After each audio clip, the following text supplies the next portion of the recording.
pessoal? Eu agora vou conversar com uma pessoa muito especial, uma colega de trabalho minha, junto à Secretaria de Educação do Estado de Minas Gerais. Ela que é assistente social, com quem eu faço uma parceria aí no trabalho de acolhimento à educação. Nós vamos conversar com a Sara de Souza e eu gostaria, Sara, que você se apresentasse para a gente. Boa tarde, primeiramente. Meu nome é Sara de Souza Rodrigues, sou assistente social, como a Marli diz, trabalho no Estado com ela, para mim é um enorme prazer, tá? E hoje eu estou aqui também para falar um pouco da doença rara que eu tenho. E me fala aí, como que é o seu processo de adoecimento, de ser PCD? Como chama a sua doença rara, que é uma doença rara e oculta, e a gente acabou conversando um pouquinho aqui antes com os pais, né, falando da dificuldade das pessoas quando não entendem uma pessoa quando tem uma síndrome, né, uma doença rara. Fala aí pra gente um pouco da síndrome de Ehlers-Danlos, o que é essa síndrome e como que esse diagnóstico chegou para sua vida. Sim, então o nome da síndrome é síndrome de Ehlers-Danlos. Em consequência a ela, gerou outra síndrome, que é a síndrome da ativação mastocitária e, em consequência, a desautonomia. Foi muita luta até chegar nesse diagnóstico. Foram 22 anos, né?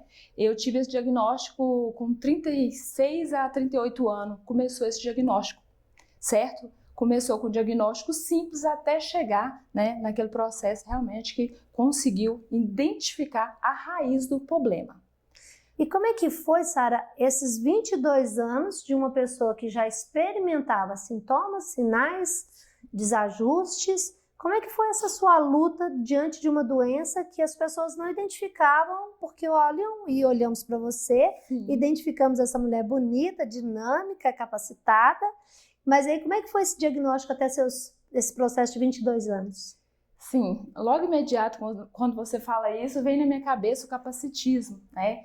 Antes, eu era muito julgada, né? Fresquinha, reclamona, né? Na verdade, por trás daquilo, havia uma condição que afetava o meu sistema imunológico completamente. Era desmaios, era dificuldades, era muito gastos para fazer muitos exames, até conseguir, né, chegar no diagnóstico. Lembrando, Marli, que eu já fui diagnosticada com depressão, com ansiedade, e hoje a gente pode afirmar, porque temos os exames, que é um problema genético, é um problema que veio, né, de trás da família anterior. Hoje tem eu, na minha família, e mais 2 sobrinhos com o mesmo problema. E olha só, gente, como que é uma coisa assim que me toca profundamente, eu sei que vai tocar vocês, principalmente vocês que têm uma experiência com uma síndrome oculta e rara como a da Sara. Justamente esse julgamento diante de um processo de desautonomia que acontece, não é uma coisa que a pessoa provoca, é uma coisa que acontece no seu sistema funcional, e aí quem está do lado de fora, por não entender, vai fazer um julgamento de valor, um juízo de valor, colocando essa pessoa no estado de sofrimento ainda maior. Sim. E aí você vem trazer essa questão da genética, né? E aí a gente vai entender um pouco também que a genética hoje funciona com a epigenética, que ou seja, o contexto social de onde o indivíduo vive, com todo o apoio necessário para o processo que ele tem genético, a gente consegue trabalhar com reduções de danos, com um tratamento continuado. Você levou 22 anos, hoje é você e mais 2 sobrinhos, mas eu sei, porque nós já conversamos nos bastidores, que você tem um caso que na família, o que aconteceu com o seu pai? Meu pai, olha só, meu pai não teve a oportunidade que eu tive. Eu demorei 22 anos, mas eu tive o diagnóstico. Hoje eu consigo tratamentos, mesmo que seja caro, né? A gente luta e corre atrás porque a saúde é uma prioridade. Já o meu pai, ele chegou a óbito, tá? Fez 2 cirurgias que pensamos que talvez foi até desnecessária, porque não tinha e não teve a oportunidade desse diagnóstico. Então, eu penso que doenças raras, a gente tem que ter mais assim, cuidado com essas pessoas, porque, gente, não é tudo que é frescura, né? No caso do meu pai, ele sofreu muito e morreu sem o diagnóstico. Para você ter uma ideia, ele morreu sem o diagnóstico. Simplesmente os médicos passavam de médicos em médicos, empurrava para fora, né, do estado e não chegava no ponto de um diagnóstico certo do meu pai. Fala um pouquinho, Sara, de como que são esses sintomas, até para que as pessoas que estão nos assistindo possam entender e acender talvez uma luzinha ali de alerta, que seja sim. para um familiar ou para si próprio, para buscar um caminho de construção para um diagnóstico adequado. Sim, olha, tem desmaios, alergia alimentar, tem anafilaxias, paradas respiratórias, né? Alergia até do calor que o próprio corpo produz. Como que funciona? Tem problemas nas duas válvulas, você se exercita, você tem alergia do próprio calor que o seu corpo produz, você tem alergia de vários tipos de produtos que estão no ambiente, da própria natureza, entendeu? É uma doença rara, com a síndrome da ativação mastocitária, onde degranula os mastócitos. É doença autoimune, né? Então, os mastócitos, ele degranula atacando o próprio corpo, né? Levando até uma situação de uma anafilaxia. Exemplo da minha pessoa, eu já tive 5 paradas respiratórias graves. Exemplo, anestesia, já tive anafilaxia com alimentos. Então, era muito difícil. Tudo que eu comia, nada ficava no meu estômago. Então, era uma situação muito delicada. Então, foi muito processo até chegar nesse ponto que estamos aqui hoje, que já estou tratando. E aí, falando desse tratamento, acendendo essa luzinha aí, né? Falando do tratamento, como que foi para você chegar até profissionais habilitados que puderam entender a raiz desses sintomas, sim, ir a fundo nessa investigação e nesse entendimento da raiz do processo ali do seu adoecimento genético, trazer um tratamento medicamentoso com uma dieta alimentar, com, sim, orientações necessárias, sim, para que você pudesse ter hoje o que você busca ter todos os dias, né? Sim. Um dia após o outro, mas uma vida mais tranquila, mais leve, sim, e mais saudável. Então, lembro que quando eu mudei para a cidade de Sete Lagoas, surgiu uma luzinha no fim do túnel, né? Onde um médico falou: Sara, você tem síncope do vaso vagal. Eu falei: gente, será este meu diagnóstico? Não. Depois disso, fomos procurar mais especialista. Era especialista todos os meses, não parava, eu não cansei de procurar, né? Igual eu falei, foram 22 anos. Então, através dessas síncope do vaso vagal, que era desmaio, eu cheguei a desmaiar 8 vezes por dia. Então, assim, através desse desmaio, o médico disse: olha, tem a raiz do problema, você está desmaiando, está com problema no vaso vagal, vamos descobrir. Esse é uma das causas, vamos descobrir mais? Aí nós fizemos tilt teste, fazer um exame tilt teste, é desmaiar na hora, né? É um exame que força para que veja se a pessoa realmente tem essa doença que é a síndrome do vaso vagal. Então aí, posterior a isso, eu fui indo em médicos. Gente, eu fiz tantos exames, mas tantos exames, teve um mês que eu cheguei a gastar quase 20 mil, tive que sair da minha cidade, ir para outras cidades para poder consultar com os médicos especialistas. Lembrando, Marli, que os médicos que especializam na área de doenças raras são poucos, né? Não tem aquela quantidade específica, então você que tem que ir até eles, né? Então, depois disso, a gente descobriu outros médicos com mais especialidade, médicos em Brasília, médicos em São Paulo, e aí a nossa família decidiu me levar até eles, e aí a gente conseguiu ter esse longo diagnóstico, que depois da síndrome do vaso vagal veio a síndrome da ativação mastocitária e a síndrome de Ehlers-Danlos. Então, foi passo a passo, foi com muita luta, com muito tempo aí, com muitos exames para chegar nessa conclusão. E você hoje está com qual especialista? Porque eu acho que é importante, as pessoas vão querer entender um pouco disso. Qual especialista que hoje está te atendendo e onde ele está? Depois a gente deixa lá no nosso feed lá embaixo, assim, a gente deixa essa informação escrita. Ok. Hoje eu acompanho com um cardiologista, tá? Porque esse cardiologista, ele faz essa análise do problema que eu tenho no coração. Todo mundo que tem a síndrome de Ehlers-Danlos tem esse problema no coração, certo? Pode ser que um ou outro tenha uma diversificação sobre isso, né? Vai depender da análise de cada médico. No meu caso, eu tenho problema nas duas válvulas, né? Então, com isso... Aquela entrada e saída do sangue ali, ela tem um fluxo, isso, né? Isso mesmo, Marli. Então, esse problema no coração faz com que com que a minha pessoa sente falta de oxigênio no cérebro.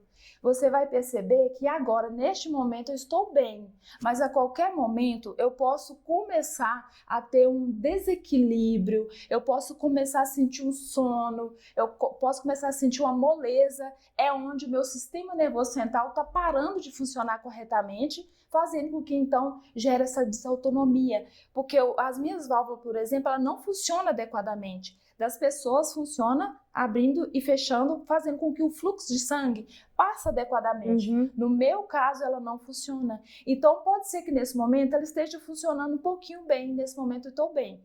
Mas pode ser que daqui 5 minutinhos eu já comece a sentir os sintomas, é onde que eu acho essa importância de usar esse colar de girassol. Na hora que você me perguntar, eu vou estar afirmando a importância desse QR Code diante disso. E essa desautomação que a Sara fala, como eu convivo com ela, eu já aprendi a lidar, e aí eu tenho batido na tecla da gente conhecer a questão das doenças raras, das pessoas com PCD, para que a gente que esteja no ambiente de trabalho, a gente possa participe no processo de auxiliar a pessoa. Essa desautomação vai acontecendo levemente, a gente percebe que é um modo, inclusive, gente, do sistema neurológico proteger o indivíduo. Então é como se ele desse um reset ali, né? Dá uma apagada, tem um tempo que pode durar mais ou menos, a gente tem que ficar atento a tudo isso, depois o sistema vai voltando, porque a gente coloca a pessoa deitada, para que o fluxo sanguíneo possa voltar a ter uma irrigação mais satisfatória, espera um tempo de pausa e a pessoa vai voltando aos poucos. Mas eu quero tocar em 2 assuntos. Você tem uma dieta alimentar que é específica, e você usa hoje uma quantidade de medicamentos também bastante elevada. E aparelhos, isso. Hoje, atualmente, gente, eu uso 17 remédios, todos necessários. Se eu parar de tomar um, meu corpo já sente, né? E além disso, eu uso oxigênio, eu faço oxigenoterapia. Eu sinto fadiga no meu corpo. Eu não posso fazer nenhum tipo de atividade que me canse. Tá? E essa oxigenoterapia é mais no período noturno, quando você está no período de sono, e ela serve como um suporte durante o dia se você precisar, não é isso? Sim. E à noite, eu uso a oxigenoterapia tanto à noite quanto de dia. A hora que eu sinto a fadiga, eu tenho que usar. É o que me ajuda muito. E à noite, para dormir, eu uso um aparelho que chama o CPAP. Por quê? A produção de sono minha, ela faz com que o meu sistema ele para de funcionar, para de respirar. Né, da apneia de sono, né? Então, eu sinto que o meu organismo ele vai parando, o meu coração ele vai reduzindo os batimentos, vai reduzindo. Quando eu penso que não, eu já estou no estado assim, bem, já dando aí essa apneia. Paro de respirar, então eu tenho que usar esse equipamento para me proteger. Porque posso, igual o doutor falou, você pode morrer dormindo, porque você vai sumindo a respiração aí, simplesmente vai apagar. E a sua alimentação hoje também é uma alimentação reservada dentro daquilo que você pode ou não se alimentar, certo? Sim. Na realidade, o nosso problema, se for ponto da letra, a gente pode alimentar uns 9 alimentos. Hoje eu consigo alimentar porque eu tomo 5 antialérgicos. Antes eu tinha muita dificuldade, antes eu pesava 49 quilos, né? Então eu tinha muita dificuldade de alimentar, nada ficava no estômago. Então, assim, hoje, graças a Deus, né, eu tomo esse medicamento, esses 17 medicamentos, dentre eles 5 antialérgicos, e antialérgico que me deixa até um pouquinho assim, né, com aquele soninho que, né, faz parte, mas é necessário e vejo que me deu um resultado positivo para que eu possa alimentar. Mas não quer dizer que é total. Eu passo mal com o alimento até hoje, mas ele me dá aquele suporte, porque antes eu ficava com muita deficiência de vitaminas. Eu não podia comer nada. Tudo que eu comia, gente, meu estômago rejeitava, eu não conseguia. E tá vendo a importância de um diagnóstico, de uma orientação clínica adequada, de medicamentos, de uma terapia alimentar. Sara, fala pra gente o nome do médico que hoje é uma das suas referências no tratamento dessa síndrome tão rara. Dr. Roberto Wist, de São Paulo. Quem quiser, né? Nós vamos colocar lá embaixo no nosso feed depois as informações sobre ele. Isso. E pra gente caminhar para o nosso encerramento aqui, Sara, eu quero que você fale da importância do colar girassol. A gente falou um pouquinho antes, quando conversamos com os pais das crianças aí com educação especial, crianças com síndromes especiais, que tem uma carteirinha, que tem um colar, para que a gente possa tentar entender e respeitar. Fala um pouquinho do colar girassol. Gente, eu entendo que as políticas públicas para esse público é muito importante. Visto que temos algumas dificuldades, veio esse colar de girassol, que eu acho assim formidável. Ele tem um QR Code onde identifica, Marli, todo o meu problema, todas as alergias e todas as minhas necessidades e condição de saúde está dentro desse QR Code. Então, se eu desmaiar na rua, Marli, qualquer pessoa que lê esse QR Code vai poder me socorrer de uma forma mais interessante. Eficiente. Né? Por exemplo, nas minhas alergias, lá tem escrito, eu ando com adrenalina para o meu socorro por causa das minhas paradas respiratórias. Os médicos vão saber lidar com essa situação de forma mais imediata, né? Então, isso aqui para mim foi uma política pública agradável, tá? E se você me permite, tem a questão das políticas públicas que eu gostaria de estar falando também. A gente já consegue ter isso em todos os municípios? Como é que tá isso e essa luta, né? Eu tenho falado quanto que a gente precisa investir em saúde, em políticas públicas para atendermos esse público tão carente. Então, no Brasil já é conhecido e a lei já é aprovada, mas os municípios ainda falta aprovar. A regulamentação dentro do município. Exatamente. Acredito que em Barbacena ainda não tem, Marli. Eu também não achei a regulamentação dentro do município de Barbacena. A gente até pediu algumas informações junto à empresa, né, que fornece aí os colares. Sim. A gente vai levantar melhor essa informação, mas é de extrema importância? Muito importante para o município, lembrando que os direitos são iguais. Não vamos tratar com diferença, né, Marli? Temos também nossos direitos. Isso aqui para o município de Barbacena vai ser valorativo para todos aqueles que precisam do colar de girassol. E o município tem que fazer valer a lei. Se precisa fazer valer a lei, vamos juntar, né, para somar aí com todo mundo que há necessidade do uso do colar. E aí fica o meu convite aos nossos legisladores, nossos vereadores, nossas vereadoras, que possam entender da importância de discutirmos o tema e de trazermos essa política pública para o município. Eu tive a oportunidade de conversar com a Sara de Souza, minha colega de trabalho, que tem toda essa experiência e que eu posso falar para vocês, gente, o quão importante é a gente entender do assunto e compreender a capacidade intelectual, de trabalho, de dinâmica que essa pessoa tem, mas também de gasto, porque é uma pessoa que está no mercado de trabalho, trabalha como assistente social, mas que tem um gasto financeiro muito grande com tudo isso, que ainda precisa de uma política pública de apoio à rede medicamentosa, porque é uma rede cara. E aí, Sara, eu queria pegar uma deixazinha aqui, porque eu vou fazer um trabalho junto com alguns advogados para falarmos dessa importância. A gente tem aí uma política pública do selo raro, que deveria, né, vamos dizer assim, deveria não, que está já inclusa no sistema judiciário, mas que deveria realmente a gente ver funcionar com eficácia. Como é que está a política pública dentro do judiciário para a questão do selo raro, uma vez que você está passando por um processo de aprovação de apoio à rede medicamentosa? Sim, exato. Como não tem muito tempo, acredito que há necessidade de mais conhecimento e ser mais eficaz o uso do selo raro. Eu tenho processo judicial, tá? Não vejo o uso ainda em algumas demandas. Essa celeridade, né? Exato. Porque existe a necessidade, se existe o selo raro, é exatamente para colocar o selo raro naqueles processos judiciais que há necessidade. E, por exemplo, eu tomo 17 medicamentos de alto custo, então se eu entro na justiça requerendo é porque existe uma necessidade, além de ser um direito meu. Então, faz valer. Eu gostaria que, assim, se já tem algumas justiças e alguns ministérios públicos que já estão utilizando, meus parabéns. Aqueles ainda que não estão utilizando, que façam valer esse direito, porque a necessidade de uma pessoa com doença rara fazer um tratamento adequado, ela é muito importante, Marli. Esse selo raro veio para isso, para fazer priorização diante dessas pessoas que tanto necessitam. E que não podem esperar. Não pode esperar. Qual que é a mensagem final que você manda para os nossos ouvintes? Não desista, vamos lutar hoje, porque nossos parentes, nossos filhos, futuramente vão precisar da nossa ação de hoje. A nossa ação de hoje vai fazer valer o futuro de amanhã.